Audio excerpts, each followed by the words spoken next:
Hey guys, let's get more news about Dallas, but first, don't forget to subscribe and leave your like. Proposed trade sees Cowboys flip CeeDee Lamb for $60 million receiver. The Dallas Cowboys would be an ideal landing spot for a wide receiver who may not be destined to be with his current team for much longer. As Bleacher Report's Derek Klassen writes, a potential trade candidate is none other than Denver Broncos wide receiver Courtland Sutton. The argument is simple: the Cowboys need another receiver in the room, and acquiring another one would give Dallas the flexibility to use CeeDee Lamb in a variety of spots, including his old slot role. If the Cowboys want to continue to lean on Lamb from the slot and use his outside capabilities as a changeup, they can go get another outside receiver to let him still play from the slot, writes Klassen. Either way, the Cowboys need a new body in the receiver room. Sutton, who is coming off of his best season in years, is seeking a contract extension with 2 years remaining on his deal as part of his 4-year, $60 million deal. However, both Sutton and the Broncos are currently at a contract stalemate. Lamb is actually facing a similar situation with the Cowboys, where he's seeking a new deal as he enters the final year of his rookie contract. The 3-time Pro Bowl receiver stayed away from mandatory minicamp recently as he seeks a new contract.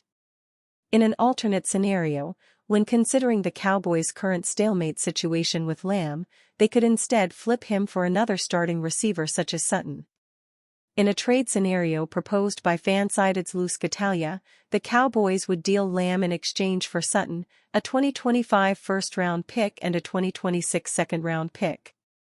The 3-time Pro Bowler just watched his WR brethren Justin Jefferson sign a deal worth $35 million per season, writes Scatalia.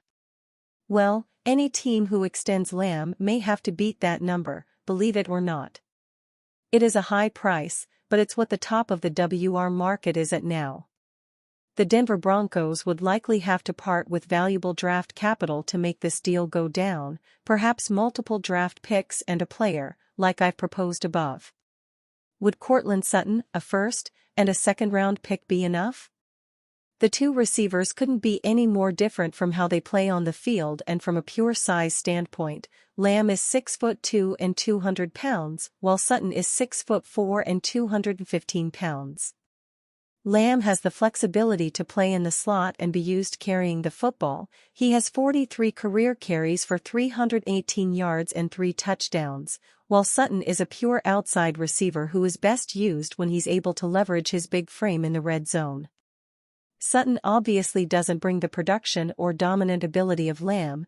The former had 772 receiving yards in comparison to the latter's 1,749 yards, but he would be the next best option if the Cowboys did decide to part ways with Lamb. Especially given Dallas' current lack of depth of wide receivers beyond Lamb and Cooks, Jalen Tolbert and Kavonte Turpin project as the next best receivers, it would only make sense for the Cowboys to acquire another proven receiver immediately if they were forced to replace Lamb. Cowboys' Jake Ferguson credits coach Lunda Wells for taking his game up to new levels. The Dallas Cowboys took tight end Jake Ferguson in the 4th round in 2022 as a backup to Dalton Schultz. There were flashes in his limited opportunities that first season as he produced 2 touchdowns and 174 yards on 19 receptions. By his second year, Schultz was gone, and the keys to the tight end room were placed in his hands. He responded with a breakout campaign with 71 catches for 761 yards and 5 touchdowns, placing himself firmly in the upper level of the hierarchy at his position. As he enters his 3rd season, Ferguson is expected to make another leap in his trajectory. And that's not just coming from the media or the Cowboys fan base, but from Ferguson himself. "I need to make that exact same jump as last year, but make it even bigger," Ferguson said via the team's official website. "In this league, you can't get complacent. You've got to keep getting better, and that's what I intend to do. We've got great vets in our facility, Brandon, Cooks, and Dak Prescott, and they teach you how to take care of your body and how to take care of your mind as you start to get older.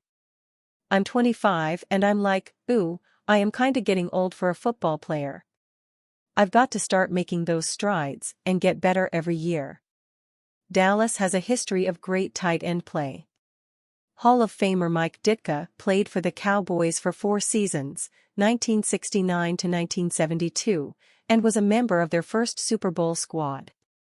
In the 1990s, Jay Novacek was the head honcho of the tight end position during their run of 3 Super Bowl titles in 4 years.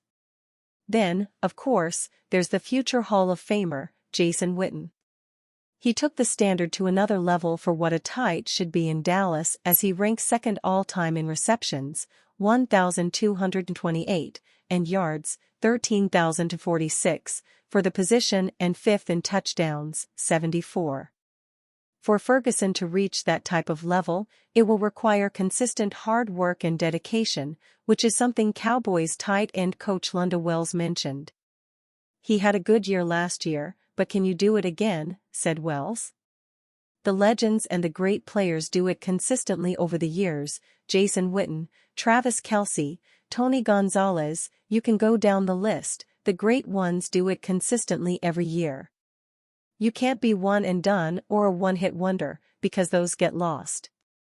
If you want to be great, you've got to do it every year, consistently, and I think that's the challenge he understands. And that's the best thing, he understands that. He set the standard last year, now let's make sure we do it even better, like the great ones do. Cowboys named a trade candidate for $60 million playmaker. The Dallas Cowboys are named a trade candidate for $60 million playmaker Courtland Sutton this offseason. According to a report, one source says the Broncos could send their best receiver to Dallas in exchange for some draft capital. Sutton has been the subject of trade rumors since implying that he won't show up to training camp if he doesn't get the demands he wants. However, Sutton still has 2 years on his contract after signing an extension in November 2021. The receiver did mention that he's only looking for a fair pay raise, which shouldn't be an issue. Other wideouts like CeeDee Lamb, Brandon Ayuk and Ja'Marr Chase are looking for mega deals. Denver seems to be safe as long as they make some move toward a negotiation. However, the idea that Sutton heads to Dallas opens up the conversation that they were able to go all in. The team has a glaring need at the wideout position after releasing Michael Gallup and still need to extend Lamb. Sutton would fill the number 2 receiver spot if he ends up in Dallas opposite of Lamb if he returns to the team. No one should imagine that Dallas opens up the season without a new playmaker, but the team hasn't been making any moves to improve their roster. The Cowboys have everything to lose this season as head coach Mike McCarthy and Dak Prescott are on the hot seat. It doesn't help that Dallas still needs to extend Prescott for a massive contract, which they're hesitating on doing so. The price is only going up for the Cowboys, who've been taking the cheap route for the past number of years. This could be why a Prescott or Lamb trade could be imminent this summer. The Steelers have to make some sort of offer to finally get a replacement for Deontay Johnson, right? Pittsburgh has been in the market the entire offseason for a wideout after getting 2 new solid quarterbacks, Russell Wilson and Justin Fields. Sutton is still in a standoff with the Broncos, so they may as well trade him to the top trade destination. The situation doesn't get any easier for Pittsburgh as well after attempting to trade for Deebo Samuel, DK Metcalf and Ayuk in this year's draft. They need some type of reliability to help alongside George Pickens and Roman Wilson. However, reports are saying the chances of Sutton going to the Steelers are growing. The good news is that it's more affordable than trading for any other receiver since Sutton is only looking for a raise. One report says that the Ravens were close to trading for Courtland Sutton in this year's draft. No one should forget that they still need a replacement after Odell Beckham Jr.'s departure. Sutton is several years younger than Beckham, so that's the biggest upside that the Ravens should pursue. Rashad Bateman is coming back on a contract extension, but he hasn't been the usual number 2 receiver. Zay Flowers and Mark Andrews have been running this offense, but one injury to this receiving core could cause disaster. They're bringing Nelson Aguilar, but it isn't up to the potential that Sutton can have. Sutton isn't number one receiver material but enough to supplement Flowers on the opposite end. And you fan? What do you think of the situation of Courtland Sutton? Leave your opinion in the comments.